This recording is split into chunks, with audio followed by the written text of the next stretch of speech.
Good morning everyone. आज हम एक नया चैप्टर स्टार्ट करेंगे और चैप्टर बहुत ही ईजी है, बहुत ही ज़्यादा छोटा चैप्टर है। फिर भी हम थोड़ा सा ज़्यादा जितना ज़्यादा डिटेल में हो सके उतना ज़्यादा डिटेल में पढ़ने की कोशिश करेंगे। चैप्टर का नाम है sorting materials into groups. Sorting का मतलब क्या होता है? सॉर्टिंग मतलब एक तरीके से अरेंज करना एक पर्टिकुलर पैटर्न में, उसी को सॉर्टिंग बोलते हैं।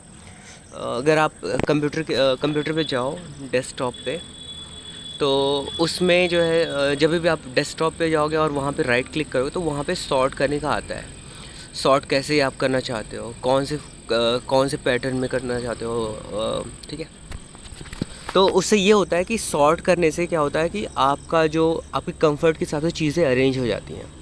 अगर आप ऑनलाइन शॉपिंग करने जाते हो तो वहाँ पे जैसे आपको शर्ट वगैरह ख़रीदना है, तो शर्ट की कैटेगरी में आप जाओगे तो वहाँ पे आप सॉर्ट कर सकते हो in the price range from low to high. तो उसमें आप क्या, उसमें वो कैसे वो अरेंज कर देगा पूरे लिस्ट को कि सबसे जो लो कॉस्ट का शर्ट होगा वो सबसे ऊपर दिखाएगा, उससे थोड़ा सा हाई कॉस्ट जो होगा उसको उससे नीचे दिखाएगा, और सबसे नीचे सबसे ज़्यादा एक्सपेंसिव वाला। और ऐसे ही अगर आप सॉर्ट कर देते हो from price range high to low, तो सबसे जो महंगा शर्ट होगा वो सबसे ऊपर दिखाएगा। तो सॉर्टिंग जो प्रोसेस होता है ये आपके लाइफ को थोड़ा ज़्यादा कन्वीनियंट बना देता है, थोड़ा ज़्यादा आपकी लाइफ को इजी बना देता है, ठीक है। तो और वैसे भी आज के टाइम पे जो भी हम रिसर्च वगैरह कर रहे हैं वो कहीं ना कहीं हमारे कंफर्ट को देख के किया जाता है। मतलब अगर आप देखा जाए आज के टाइम को और आज से 10 साल पहले के टाइम को, तो आज के 10 साल पहले इतना ज़्यादा चीज़ें इजी नहीं थी जितना अभी हो चुकी हैं, ठीक है। तो इससे हम बोल सकते हैं कि सॉर्टिंग भी एक टेक्नोलॉजी का मतलब एडवांटेज देता है, जिससे हमें चीज़ें इजी हो जाती हैं, हमारे लिए चीज़ें पिक करनी इजी हो जाती हैं, ठीक है। तो आई होप सॉर्टिंग ये वर्ड आपको समझ में आया होगा। अगर आपने कभी डेस्कटॉप पे राइट क्लिक करके सॉर्ट करके जो वर्ड है वो नहीं देखा हो, तो अब आप कर सकते हो। जब भी आपका लैब वगैरह होगा तो आप जाके उस चीज़ को देख सकते हो, ठीक है। तो बिना किसी देरी के इस चैप्टर को स्टार्ट करते हैं। बहुत ही ज़्यादा इजी चैप्टर है, और आपका जो रोल बनता है वो रोल ये होता है कि आप इस चैप्टर को बहुत अच्छे से समझने की कोशिश करोगे। सारे जो भी होमवर्क दिए जा रहे हैं वो सारा का सारा कंप्लीट करोगे, और कोई भी नया टर्म अगर आपको मिलता है, ऐसा लगता है कि ये पर्टिकुलर वर्ड थोड़ा सा हमारे लिए नया है, तो कोशिश करो कि उस वर्ड का यूज़ बहुत ज़्यादा करो अपने लाइफ में। अगर 4-5 दिन में उस वर्ड को लगातार आप यूज़ कर रहे हो दिन भर करके, तो आपको वो वर्ड याद हो जाता है, ठीक है। तो ये तरीका होता है कि इंग्लिश वर्ड्स को आप ऐसे करके आप याद कर सकते हो। जो भी नए नए वर्ड्स हैं, टफ़ वर्ड्स कई सारे आपको लग सकते हैं, कई सारे इजी लग सकते हैं, तो जो टफ़ वर्ड है उनको भी जो है अपने तरीके से जो है आप उसको याद करने का कर सकते हो, ठीक है। तो इंट्रोडक्शन में कह रहा है the things which we all use in our daily life are made up of different types of materials. तो ये बात तो बिल्कुल सही है कि जो भी चीज़ें हम अपने डेली लाइफ में यूज़ कर रहे हैं वो सारी की सारी किसी ना किसी चीज़ से, किसी ना किसी तरह की मटेरियल से बना हुआ है, वो सारी की सारी चीज़ें, ठीक है। आगे कह रहा है all these materials have mass, shape and are classified based on many criteria including their physical state, properties of materials etcetera, ठीक है। तो कह रहा है कि इन मटेरियल्स के मास और शेप तो होता ही है, ठीक है। कोई भी चीज़, कोई भी सामान है, हमने पहले पढ़ा भी हुआ था कि कोई भी मैटर क्या होता है कि कोई भी चीज़ जिसका वेट होता है और जो एक पर्टिकुलर शेप देता है या किसी पर्टिकुलर शेप का होता है, उसी को हम जो है मैटर बोलते हैं। तो मैटर एक तरीके के एलिमेंट मतलब सब्सटेंसेस ही हैं या मटेरियल्स ही हैं जो हम डेली लाइफ में यूज़ कर सकते हैं, या फिर हो सकता है ऐसे बहुत सारे मटेरियल्स हैं जिनको हम नहीं यूज़ करते, कुछ ख़ास तरीके के लोग ही यूज़ करते हैं उनको, ठीक है। ऐसे डायमंड की बात करी जाए तो डायमंड हमारे पास तो है नहीं, इतना ज़्यादा एक्सपेंसिव है। तो डायमंड का मेन मतलब जनरली लोग कौन से लोग यूज़ करते होंगे? ऐसे लोग जो डायमंड कटिंग करते हों, वो रेगुलर बेसिस पे डायमंड्स के साथ डील कर रहे हैं, और ऐसे लोग जो उनके बायर्स हैं या फिर सेलर्स हैं वो उनसे डील कर रहे होंगे, ठीक है। तो उनको उसके बारे में ज़्यादा पता होगा, या वो उसका इन्वायरमेंट जो है वो उससे जो है वो फेमिलियर होंगे, ठीक है। तो हम ऐसा कह सकते हैं कि जो भी मटेरियल्स होते हैं उनके मास भी होता है और शेप भी होता है, और उसके बाद इनके जो कैरेक्टरिस्टिक्स होते हैं, जो इनकी प्रॉपर्टीज़ होती हैं, किस तरह की प्रॉपर्टीज़, फिज़िकल स्टेट हो सकता है। फिज़िकल स्टेट आपको पता ही है कि 3 स्टेट्स होते हैं generally, solid, liquid and gas. And properties of materials, उसमें जो मटेरियल्स यूज़ हो रहे हैं उनकी प्रॉपर्टीज़ कैसी हैं, उनके बेसिस पे भी जो है हम उसको कैटेगराइज कर सकते हैं। ठीक है। तो ये सारा का सारा जो कैटेगराइजेशन है वो आगे आने वाले चैप्टर में हम पढ़ने वाले हैं, और बहुत ही ज़्यादा इजी है, सिंपल है, आपको ये ऑलरेडी पता भी होगा। और वैसे भी आपको पता है कि साइंस क्या है। Science is all about knowing things about all your surroundings. तो अगर ये आपके सराउंडिंग की चीज़ों को ही जो साइंटिफिक टर्म में कैसे बोलते हैं और साइंटिफिकली उनको कैसे अरेंज कर सकते हैं, कैसे क्या कर सकते हैं, तो मतलब साइंस के अगर आप व्यू से देखो तो फिर कैसे साइंस देखता है। तो ठीक है, तो अगर ये सारी चीज़ें आपको पता है तो मुझे लगता है कि science is all about knowing things. ठीक है। बहुत सारी ऐसी चीज़ें जो हमारे सराउंडिंग में होता है, लेकिन हम उनको देख नहीं सकते, हम उनको नॉर्मली ऑब्ज़र्व नहीं कर सकते। तो ऐसी सिचुएशन में उनको लैब में ऑब्ज़र्व किया था, उनको जो है उस पर्टिकुलर जगह से उठा के लैब में ले आया जाता है। तो मुझे लगता है इंट्रोडक्शन में इतना काफ़ी है जानने के लिए कि जो भी हमारे मटेरियल्स होते हैं, जो भी चीज़ें हम यूज़ करते हैं, वो कुछ ना कुछ ख़ास तरीके के चीज़ों से मिलके बना होगा। उन ख़ास तरीके की चीज़ों की जो प्रॉपर्टीज़ होती हैं उनके बेसिस पे हम उनको कैटेगराइज कर सकते हैं, उनको एक तरीके से सॉर्ट कर सकते हैं। ठीक है। तो बढ़ते हैं आगे। Properties of materials. Properties of material में सबसे पहले क्या बोल रहा है, based on the different properties materials can be differentiated into their perspective groups, listed below are the properties of materials.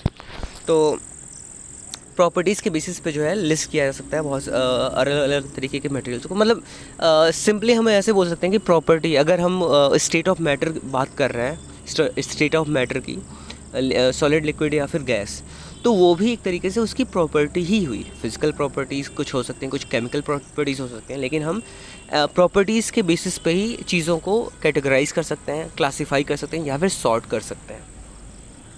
तो इसमें पहला पॉइंट कह रहा है, at first the materials can be sorted into their groups based on the 3 stages of matter, solid, liquids and gases. तो ये state of matter के basis पे भी हम इनको सॉर्ट कर सकते हैं। ठीक है। उसके बाद फिर अगला पॉइंट क्या कह रहा है, the second criteria used to sort the materials are based on their appearance. Appearance मतलब कोई भी चीज़ कैसा दिखता है।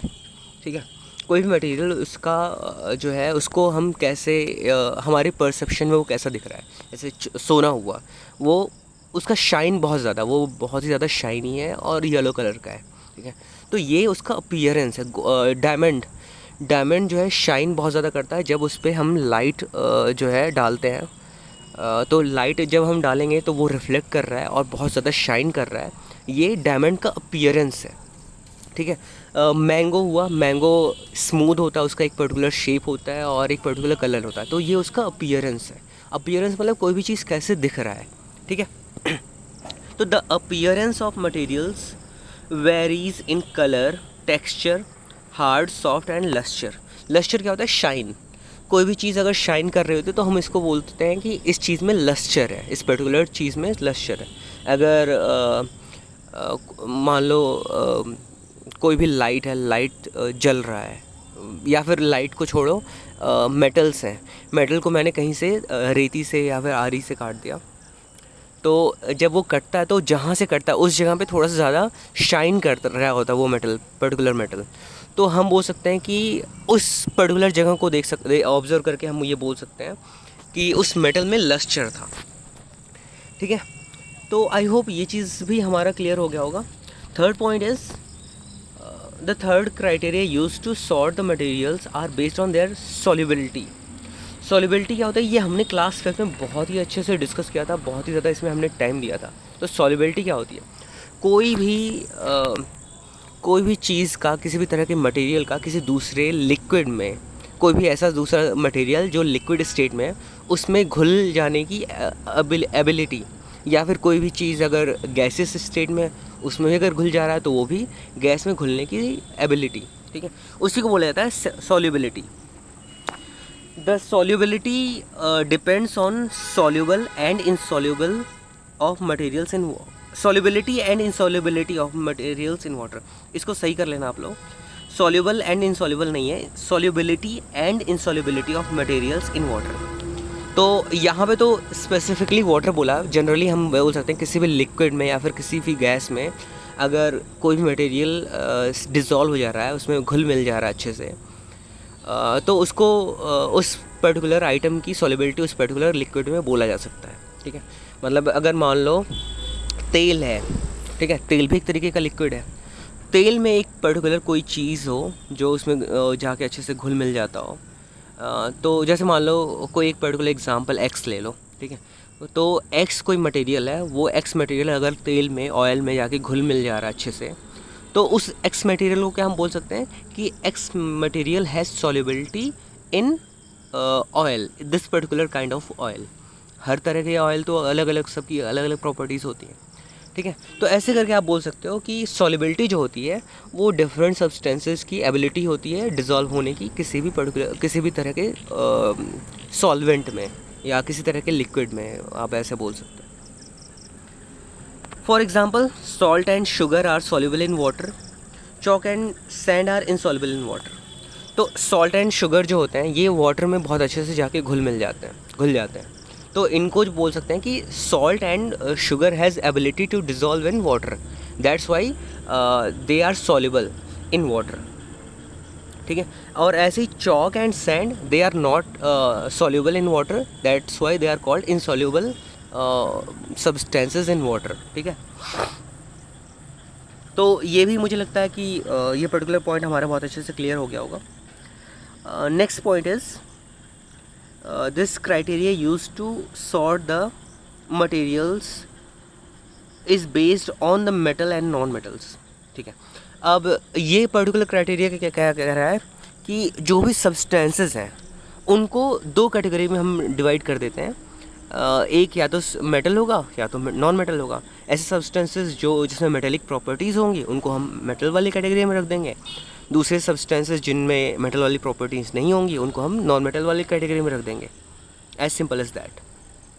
Iron, copper, gold are examples of metals and coal, chalk, rubber are examples of non metals. इसके अलावा भी आप बहुत सारे एग्जांपल्स दे सकते हो, ठीक है। वैसे ये हम एक तरीके से बस कैटेगराइज कर रहे हैं इन सारे प्रॉपर्टीज़ के बारे में, हम आगे आने वाले क्लासेस में या फिर आगे आने वाले वीडियोज़ में हम डिस्कस करने वाले हैं, सबको बहुत ही अच्छे से इत्मीनान से हम डिस्कस करेंगे। The last point is this criteria used to sort the materials is based on the light transmitting through the objects which includes opaque, translucent and transparent। तो इस क्राइटेरिया में क्या होता है कि हम ऑब्जेक्ट्स को या चीज़ों को तीन कैटेगरी में डिवाइड करते हैं इस बेसिस पे कि कोई भी चीज़ ओपेक है, ट्रांसलूसेंट है या ट्रांसपेरेंट है। ये भी हमने क्लास 5 में अच्छे से डिस्कस किया हुआ है, हम इसको वापस से डिस्कस करेंगे क्लास 6 में, ठीक है। तो अभी आज के लिए मुझे लगता है वीडियो का टाइम बहुत हो गया है, आज इतना ही रहने देते हैं, बाकी हम नेक्स्ट लेक्चर में कंटिन्यू करेंगे। तब तक के लिए थैंक यू।